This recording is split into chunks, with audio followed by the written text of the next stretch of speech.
नमस्कार, आप देख रहे हैं C10 न्यूज और मैं हूं आपके साथ अपूर्वा श्रीवास्तव। यूपी में विधानसभा चुनाव 2022 को लेकर सभी राजनीतिक दल सक्रिय हो गए हैं।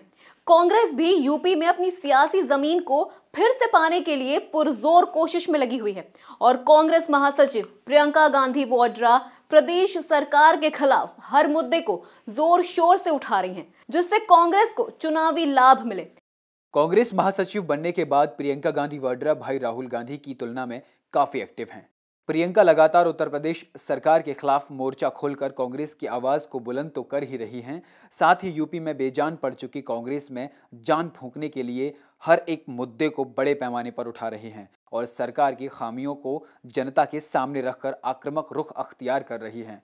फिर चाहे वो हाथरस कांड हो या फिर उन्नाव रेप का मामला हो या फिर गोरखपुर और हाल ही में घटी लखीमपुर खीरी का मामला हो, हर एक मुद्दे पर प्रियंका अपनी यानी कांग्रेस की आवाज को मुखर कर रही हैं और सरकार से सवाल पूछ रही हैं। खासकर लखीमपुर खीरी कांड में उन्हें गिरफ्तार भी होना पड़ा, लेकिन प्रियंका गांधी फिर भी सरकार के खिलाफ मोर्चा संभालती रहीं। लखीमपुर में प्रियंका गांधी ने भाई राहुल के साथ जाकर मृत किसानों के परिजनों से मुलाकात की और उन्हें न्याय दिलाने का आश्वासन भी दिया। 32 वर्षों से उत्तर प्रदेश की सत्ता से बेदखल कांग्रेस के लिए प्रियंका गांधी एक नई उम्मीद की किरण बनकर सामने आई हैं। साल 2017 के चुनाव में सपा से गठबंधन के बावजूद भी कांग्रेस को सफलता नहीं मिल सकी। कांग्रेस के लिए सबसे ज़्यादा शॉकिंग मोमेंट 2019 का लोकसभा चुनाव रहा, जहां वो अपनी परंपरागत सीट अमेठी भी हार गई। लेकिन उत्तर प्रदेश में कांग्रेस की कमान जैसे ही प्रियंका गांधी के हाथों में आई तो प्रियंका गांधी लगातार आम जनमानस के मुद्दों पर संघर्ष करने लगी। उन्नाव, लखीमपुर, हाथरस जैसे मामलों में सरकार से सवाल पूछना और जनता के मुद्दों पर संघर्ष करना प्रियंका गांधी को जनता के पास करीब लेके जाने लगा। बात अगर यूपी 2022 के विधानसभा चुनावों की करें तो कांग्रेस पार्टी को प्रियंका गांधी से बड़ी उम्मीदें हैं। जहां 2017 में कांग्रेस पार्टी मात्र 7 सीटों पर सिमट कर रह गई थी। इतना ही नहीं, पार्टी को उस वक्त करारा झटका लगा जब साल 2019 के लोकसभा चुनाव में अपनी परंपरागत सीट अमेठी कांग्रेस हार गई। लेकिन पार्टी ने बड़े बदलाव करते हुए उत्तर प्रदेश की कमान प्रियंका गांधी वाड्रा के हाथों में सौंपी और कांग्रेस के राष्ट्रीय महासचिव प्रियंका गांधी ने सरकार के खिलाफ लगातार हमले तेज कर दिए। लखीमपुर, उन्नाव, हाथरस सहित तमाम बड़े मुद्दों पर प्रियंका गांधी लगातार सरकार के खिलाफ मोर्चे पर डटी रहीं। कांग्रेस नेता उमाशंकर पांडे का कहना है कि कांग्रेस सेवा नीति और राजनीति करती है, जनता के मुद्दों की राजनीति करती है। कांग्रेस पार्टी के लिए राजनीति सत्ता प्राप्त करने का खेल नहीं है। कांग्रेस पार्टी के लिए राजनीति सेवा, बलिदान, त्याग और तपस्या का मामला है और ये इतिहास के पन्नों में दर्ज है कि कैसे कांग्रेस पार्टी ने शहादतें दी हैं। वहीं भारतीय जनता पार्टी ने कांग्रेस पर निशाना साधा।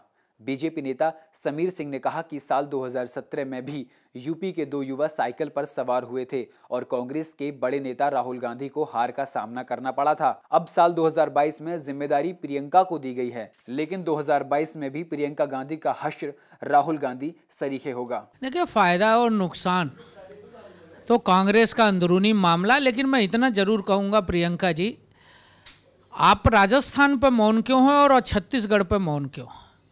राजस्थान में दलितों की हत्याएं और किसानों पर लाठीचार्ज, छत्तीसगढ़ में दंगे, आखिर आपका मौन कब टूटेगा?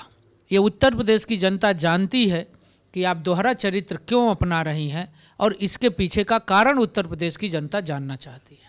वहीं भारतीय जनता पार्टी ने कांग्रेस पर निशाना साधा। बीजेपी नेता समीर सिंह ने कहा कि साल 2017 में भी यूपी के 2 युवा साइकिल पर सवार हुए थे और कांग्रेस के बड़े नेता राहुल गांधी को हार का सामना करना पड़ा था। अब साल 2022 में भी जिम्मेदारी प्रियंका को दी गई है, लेकिन साल 2022 में भी प्रियंका गांधी का हश्र राहुल गांधी के जैसा ही होगा। बीजेपी नेता ने कहा कि प्रियंका गांधी को उत्तर प्रदेश के मुद्दों पर तो एक्टिव दिखती हैं, लेकिन उन्हें राजस्थान में दलितों के साथ हो रहे उत्पीड़न पर ध्यान देना चाहिए और वहां के भी मुख्यमंत्री से इस्तीफा मांगना चाहिए। साथ ही छत्तीसगढ़ दंगों में भी प्रियंका गांधी को जाना चाहिए। बीजेपी नेता समीर सिंह ने पूछा कि आखिर प्रियंका गांधी सिर्फ और सिर्फ यूपी को ही राजनीति का केंद्र क्यों बनाना चाहती हैं? क्या राजस्थान में दलितों और छत्तीसगढ़ में बहुसंख्यक समाज का उत्पीड़न जो हो रहा है वो नहीं दिखाई दे रहा? बीजेपी ने प्रियंका गांधी पर दोहरी राजनीति करने का आरोप लगाया है। बहरहाल यूपी विधानसभा चुनाव में कांग्रेस और बीजेपी की जुबानी जंग तेज हो गई है। अब देखने वाली बात ये होगी कि जुबानी जंग का फायदा किसे होता है। ये तो आने वाले चुनाव में पता चलेगा, लेकिन इतना जरूर है कि इस बार मुकाबला काफी जोरदार और शानदार होगा। एक और कांग्रेस जहां जनता से जुड़ने की बात कर रही है, जनता की सेवा की बात कर रही है, तो वहीं बीजेपी लगातार कांग्रेस पर निशाना साध रही है। भाजपा ने पलटवार करते हुए कहा कि कांग्रेस की राष्ट्रीय महासचिव प्रियंका गांधी को राजस्थान के दलितों के मुद्दों पर भी बात करनी चाहिए। प्रियंका गांधी उत्तर प्रदेश में टूरिज्म पॉलिटिक्स करने आती हैं, लंबे समय से उत्तर प्रदेश में राजनीति कर रही हैं, लेकिन प्रियंका गांधी पर भाजपा ने दोहरे चरित्र का आरोप लगाते हुए कहा कि दर्द कोई हर किसी का एक जैसा होता है, चाहे वह लखीमपुर का मामला हो या फिर राजस्थान का। प्रियंका गांधी को राजस्थान और छत्तीसगढ़ पर भी ध्यान देना चाहिए। साथ ही साथ भाजपा ने पलटवार करते हुए कहा कि जिस तरह से 2017 में कांग्रेस का सूपड़ा साफ हुआ था, 22 में भी ऐसे ही होगा। अब देखने वाली बात यह होगी कि भाजपा की बात सच होती है या फिर प्रियंका गांधी की मेहनत। देखिए इस पर हमारी ये खास रिपोर्ट।